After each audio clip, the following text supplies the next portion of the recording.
welcome back to my channel. It is Christian here. You're tuned in for more of my 2 cents. Thank you so much for joining me. I am excited about everything going on over here. And if you want to be a part of that too, then join my 2 cents crew, okay? We like to have great dialogue, conversation that spans beyond the religious stance and religious topics. When we talk about life, love, marriage, friends, family, business, all of those things in between. But now, we are in our I Survived Christianity series, okay? Well, I Survived Religion, honey, is changing from day to day. Whatever you survived religiously, we will cover it, all right? Okay. 3 points that matter most before I start any conversation. Number 1, you're not alone. Number 2, you're not crazy. Number 3, God, your creator still loves you, and I do too. If you're new here, then welcome. And if you're returning, thank you so much for coming back and joining me again for another great story time and a question that has been posed. So I love all of the things, all right? If you want to share your story or ask a question to get my 2 cents on it, then drop down in the description box and you will find the email address for my 2 cents, for the My 2 Cents platform, where I will look through it, look over it, answer it here in a video just for you. And I want you guys to start using this to help me to direct content and create what you want to see and answer the questions that are burning deep inside of your heart, honey. Okay? All right. You can stay anonymous too. I don't need your name. I don't need your name, but if you want to include your social security number, that's your business. Anyway, let's get to today's topic, okay?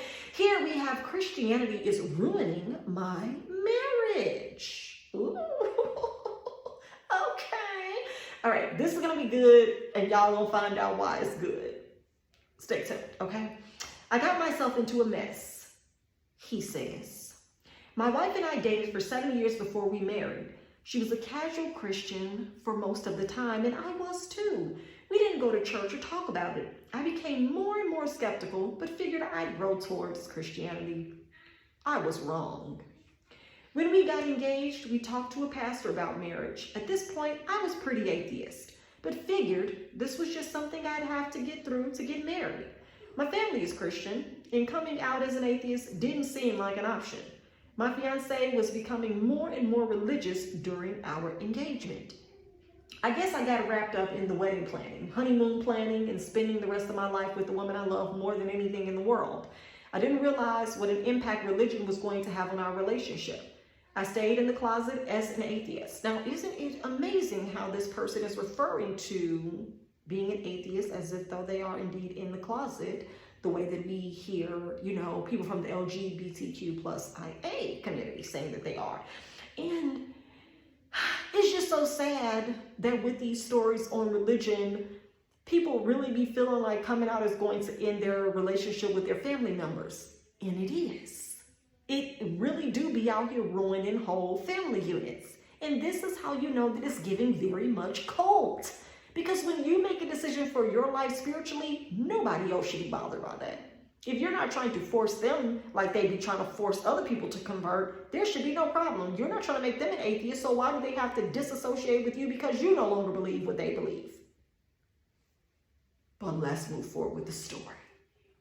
So, he says, fast forward 2 years. We now have a 2-month-old daughter. My wife knows I'm an atheist. The pastor of our church knows I'm an atheist, but no one in my family knows.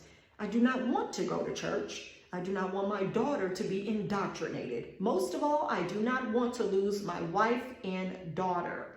My wife is constantly talking to me about the Bible, God, the power of prayer, and I don't want to live like this. I am very calm and careful in our conversations. We don't really fight about it. She is just frustrated that I am not Christian, and that she is not going to have the life she imagined going to church in church functions.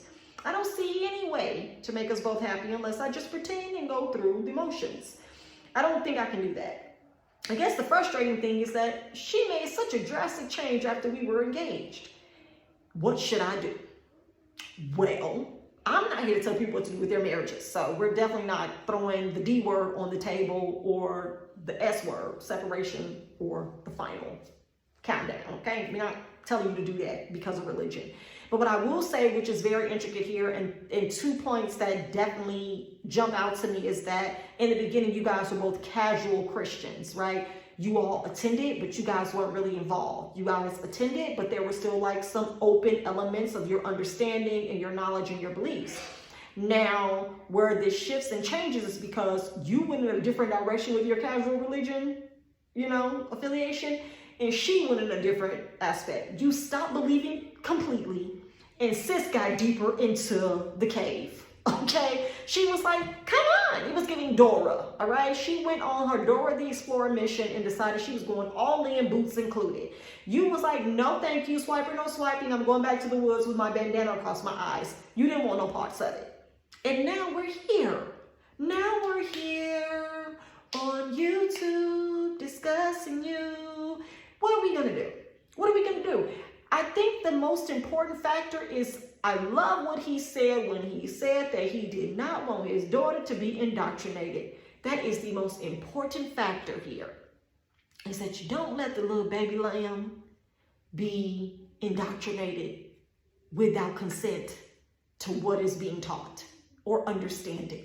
It is so important that children are given the autonomy to choose what they want to be, exposed to, or what they want to believe. Now, if you want to raise your child mutually on the grounds of having values as a person, integrity, high moral standards, being kind, being loving, being equal, being fair, you can do that without injecting religion. You can definitely do that. My husband and I are doing it. I don't have to give my children lessons using Moses, Abraham, Isaac, or Jacob. I don't have to tell them the story of Adam and Eve. I don't think my children know the story of Adam and Eve, to be honest with you, because it doesn't serve any purpose when I can teach them other principles and other stories, well, not stories, but other values by using real life on life experiences that we have as their parents. Sometimes you think you're doing a service, but you're really doing a disservice, because what you're doing is you're setting up boundaries and limiting beliefs and blocks in their minds at an early age, where everything that they do, they're going to measure it based off of what you've taught them prior to that. So if that's not the standard, you don't have to worry about them trying to peel through the religious, blueprint that you've mapped out on their forehead. Let them come into the knowledge and understanding of certain truths, in their own timing. It's okay. It's okay. You don't have to feel bad about it. So maybe the approach with your wife should be, I get that you're still in church, but I need you to understand that just as I'm not imposing my beliefs on you and I'm freely accepting you still going, I'm not saying that we can't exist like this together. I love you because you're you, and your beliefs are yours. They don't make me any less of a good husband. It doesn't make me any less of a supporting husband. And for damn sure don't make me any less of a good father. So what we're going to do is mutually agree that if you want to continue in this marriage, as I want to, we're going to respect each other's belief systems. I know what you believe because I used to go to church with you. So the fact that we've decided on different paths as it relates to religious organizations or the belief of any organization, let's respect that. Let's not let religion disrupt love. Let's not let religion, which your religion is supposed to be loving unconditionally and understanding and accepting of so many differences in humanity, but y'all don't really be liking and loving people like that, but whatever. Let's not let that separate us. Because would God want you to be divorced? No, that's the answer. So, if you just want to go the petty manipulation route, definitely hit her with the, would God want you to get divorced, sis? I didn't think so. But if you don't want to go that route and you just want to keep it real, honest, and integral, base it off of love.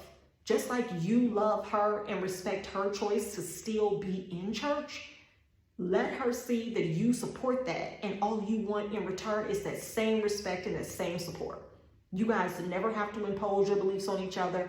And hey, maybe one day she may come around to understanding you more, and you guys going through some things and you just showing her what you found, and then she may want to share some things with you that she's found. But by no means do I think that you should just be like, yeah, I'm going to church. I don't want to, but I want to stay with her.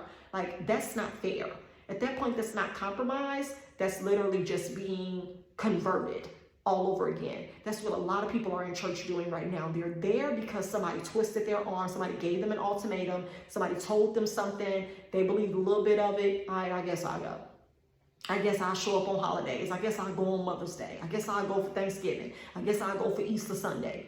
You can't exist like that in a space where you don't authentically and genuinely want to engage with that belief system, because there's going to be some imbalance there. There's going to be some conflict that you're not going to be able to like overcome. It's going to become a problem if you guys don't have a mutual agreement and understanding to respect each other's differing beliefs. If you're not imposing yours on her, she should not be imposing hers on you. And that's just respect from a human standpoint. So at the basis, I think that's the beauty of marriage, that we accept the differences in each other just from the beginning. All of us aren't raised the same when we meet our mates or our spouses, and you're okay with that. There's a differing opinion in parenting. There's a differing opinion in, marital roles and positions. And we all learn how to compromise for love's sake. Why can't we do that for religion's sake? You can.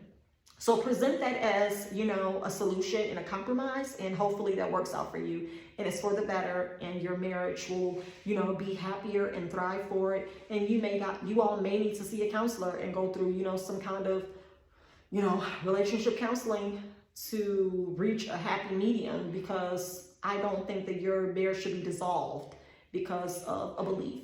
If anything, if everything, it should definitely be saved because of beliefs, because you guys believe in love.